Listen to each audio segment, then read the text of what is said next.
Well, hello everyone. Welcome to Carrow Road, the scene of Manchester City's first defeat to a newly promoted side since March 2015 at Burnley.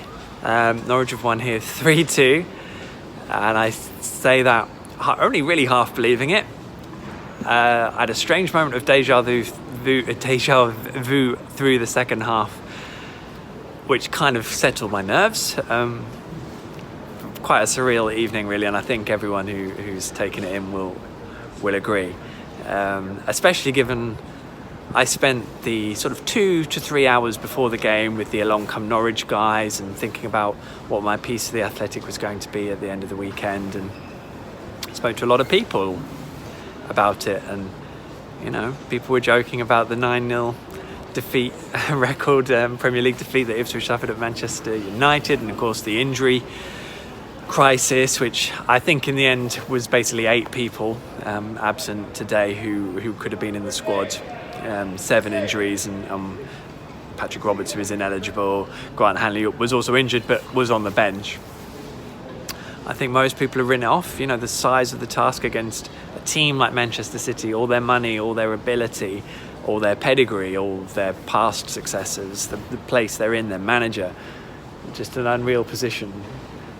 And therefore, to see Norwich play as they did, they defended phenomenally.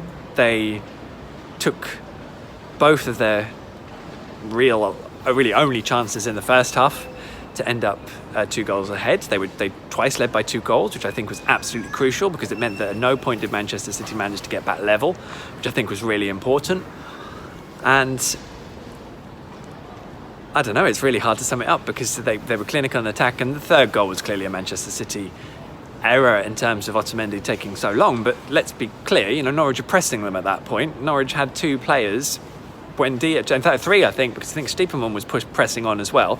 Buendia then robs Otamendi, and Pukki is alongside him to put the chance home. So you don't do that without actually being slightly brave and having the players up there to create the chance and then take it. So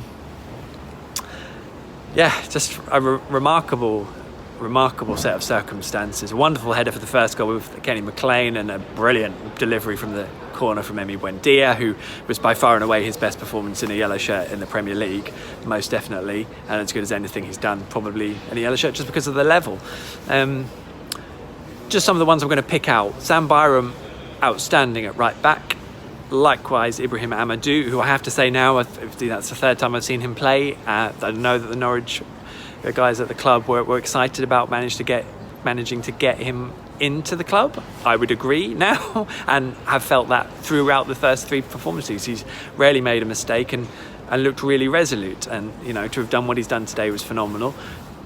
Clearly, don't ignore the fact that Ben Godfrey was a rock, just a wall, couldn't get past him.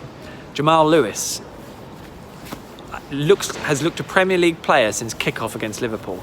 Has just really, I don't mean it in a harsh way. I didn't ever doubt him, but the way he's adapted to this so far has caught me out, because he just looks the part, absolutely 100%. Likewise, Ben Godfrey, although I kind of not maybe as surprised. Again, that sounds harsh on Jamal. It's not anything like that. Tim Krul, stunning tip over, really safe hands all game. You think about the goalkeeper that arrived at the start of last season, those first few games, hadn't had much pre-season.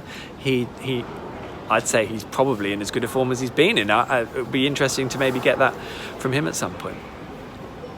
Alex Tettey, just spoken to him there. He played 35 minutes against Villa, and that was the last time he really appeared.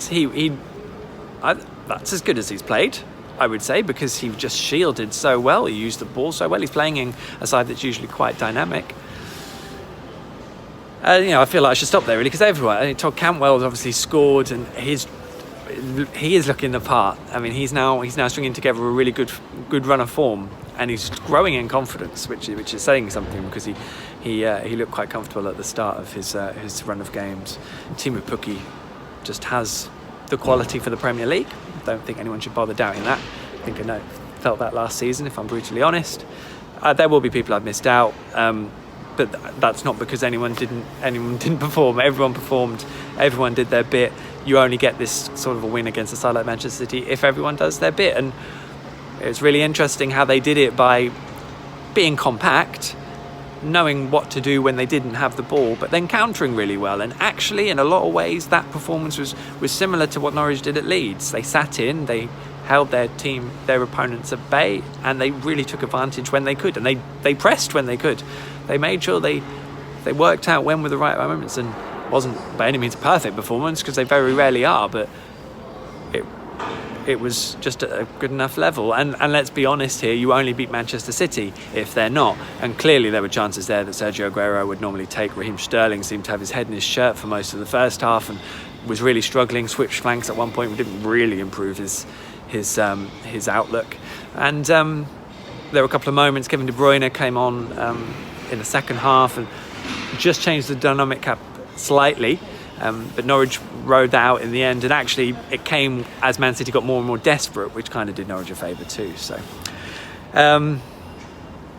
yeah, all I would add really is, I've been coming to this place since 1989. I think that's the best win I've ever seen here. There will be some that would be contenders that I may not have caught. I wasn't here for when Norwich beat Man United in 2005.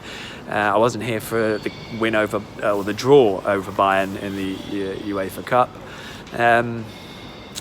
But even then, and I have to say this, I started the day with the Along Come Norwich boys and doing their live event before the game. The atmosphere in here was the best I've ever heard. Not a question. Not at any point. Full stands, as loud as I've ever heard them. The support was immense. Immense.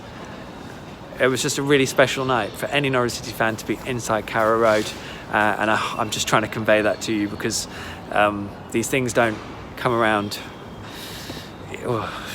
very often at all. And I don't like constantly going on about this, but it is a year since I lost my dad, and my best mate, who also sits in the Barclay, Dr. Benjamin Walden, hello Ben, there's a shout out for you, he lost his dad more suddenly than mine 6 days later. That was the international break of last year, and of course in that international break everything changed for Norwich City, and they went from the ridiculous to the sublime. So we were obviously both having conversations about what Norwich should do in our dad's honour this time around. They've just gone and beaten Manchester City.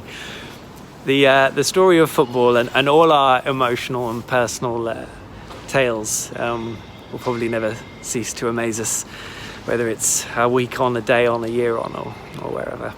Quite the special occasion here at Carrow Road, where Norwich City beat Manchester City 3-2.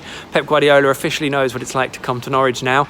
Don't think he'll be forgetting it for a while. I will be scribbling away some stuff for The Athletic. You'll be able to see my analysis, or story at least, from this weekend. That'll be over there, theathletic.com, and by probably Monday morning you'll be able to catch that when you wake up after this glorious weekend and wonder, was it a dream?